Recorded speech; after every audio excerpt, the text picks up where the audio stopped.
Assalamualaikum warahmatullahi wabarakatuh. Saya Bima Pamungkas dengan NIM 200153 dan 0016 dan Dwi Rahman Firmansyah dengan NIM 200153 0018. Di sini kami akan mempresentasikan rangkuman tentang klasifikasi pada mesin learning. Sebelumnya kita bahas dulu pengertian mesin learning. Mesin learning adalah teknologi mesin learning atau ML adalah mesin yang dikembangkan untuk bisa belajar dengan sendirinya tanpa arahan dari penggunanya. Pembelajaran mesin dikembangkan berdasarkan disiplin ilmu seperti statistika, matematika, dan data mining, sehingga mesin dapat belajar dengan menganalisa data tanpa perlu diprogram ulang atau diperintah. Dalam hal ini, mesin learning memiliki kemampuan untuk memperoleh data yang ada dengan perintah ia sendiri. Mesin learning juga dapat mempelajari data yang ada dan data yang ia peroleh sehingga melakukan tugas tertentu. Tugas yang dapat dilakukan oleh mesin learning pun sangat beragam, tergantung dari apa yang dipelajari. Kemudian ada teknik belajar mesin learning. Yang pertama adalah supervised learning. Teknik supervised learning merupakan teknik yang bisa kamu terapkan pada pembelajaran mesin yang menerima informasi yang sudah ada pada data dengan memberikan label tertentu. Diharapkan teknik ini bisa memberikan target terhadap output yang dilakukan dengan membandingkan pengalaman di belajar masa lalu. Yang kedua adalah unsupervised learning. Teknik unsupervised learning merupakan teknik yang bisa diterapkan pada mesin learning yang digunakan pada data yang tidak memiliki informasi yang diterapkan secara langsung. Diharapkan teknik dapat membantu menemukan struktur atau plot tersembunyi pada data yang tidak memiliki label. Yuk, lanjut. Oke. Berikutnya adalah penerapan machine learning pada bidang kesehatan. Saat ini machine learning diterapkan untuk diagnosis pasien yang tepat memberikan perawatan kesehatan. Meskipun mesin ini berada di bawah pengawasan, namun akurasi dan ketepatan yang ditawarkan oleh mereka tak tertandingi. Dari administrasi, pencatatan hingga diagnosis perawatan yang matang, machine learning memiliki kemampuan untuk menganalisis krisis yang dihadapi, serta membandingkannya dengan berbagai skenario lain untuk perawatan dan prosedur yang tepat. Perbandingan ini menghemat waktu dan membuka jalur strategis untuk pendekatan medis. Selain itu, machine learning dapat memberdayakan robot bedah untuk membantu dokter dalam prosedur medis sambil memastikan invasi minimal dan presisi tinggi. Pencapaian ini dapat meningkatkan tingkat keberhasilan prosedur pembedahan dan mempercepat waktu penyelesaian dengan keuntungan biaya. Dalam konteks perawatan kesehatan, machine learning dapat menjadi pendorong penting untuk diagnosis, penelitian, dan pengobatan yang efisien. Klasifikasi pada machine learning. Klasifikasi adalah proses memprediksi kelas dari data-data yang diberikan. Cluster kadang disebut juga target atau label atau kategori. Pemodelan klasifikasi merupakan penaksiran mapping function F dari variabel input X menjadi output discrete Y. Yuk lanjut. Manfaat klasifikasi merupakan kemudian ada manfaat klasifikasi. Merupakan proses yang digunakan untuk menemukan model atau fungsi untuk menggambarkan kelas atau konsep dari suatu data.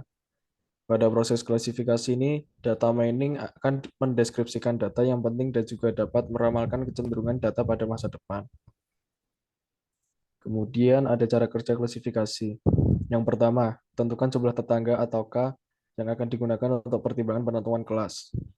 Yang kedua, hitung jarak dari data baru ke masing-masing data point di dataset.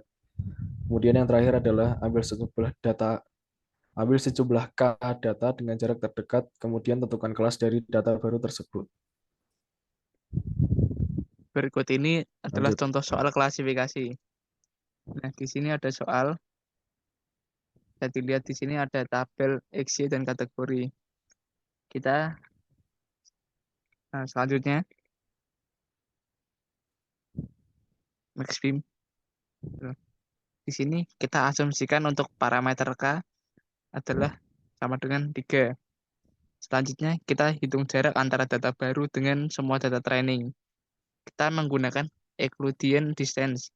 Kita hitung seperti tabel berikut. Nah, untuk X-nya kita gunakan 3 dan Y 5 seperti soal yang tadi. Oh ya, di sini untuk perhitungannya menggunakan akar semua. Jadi 7 min 3 pangkat 2 ditambah 6 min 5 pangkat 2. Yaitu hasilnya akar 4 pangkat 2 plus 1 pangkat 2. Yaitu 17. Dan kita rubah akar 17 adalah 4,12 dan seterusnya. Bisa dilanjut ini. Kemudian kita urutkan jarak dari data baru dengan data training dan menentukan tetangga terdekat berdasarkan jarak minimum K. Bisa kita lihat untuk tabel di sini setelah menghitung Euclidean distance dan sudah tampil untuk urutan jarak, kita lihat apakah termasuk ke dalam 3NN.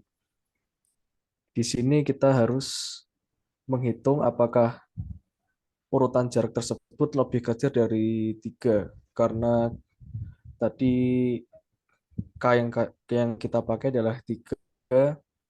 Jadi di sini harus kurang dari 3 atau tidak eh, atau paling tidak sama dengan 3. Untuk yang pertama kita lihat urutan jaraknya adalah 5. 5 berarti lebih besar dari 3. Otomatis tidak termasuk 3NN. Kemudian juga tidak termasuk. 3 termasuk karena sama dengan, 2 termasuk karena lebih kecil, 1 termasuk karena lebih kecil. Dan ini 4 tidak termasuk karena lebih besar dari 3. Jika sudah, tentukan kategori dari tetangga terdekat. Kita perhatikan baris 3, 4, dan 5 pada gambar sebelumnya. Kategori Y diambil jika nilai K lebih kecil dari 3. Jadi baris 3, 4, dan 5 termasuk kategori Y dan sisanya tidak.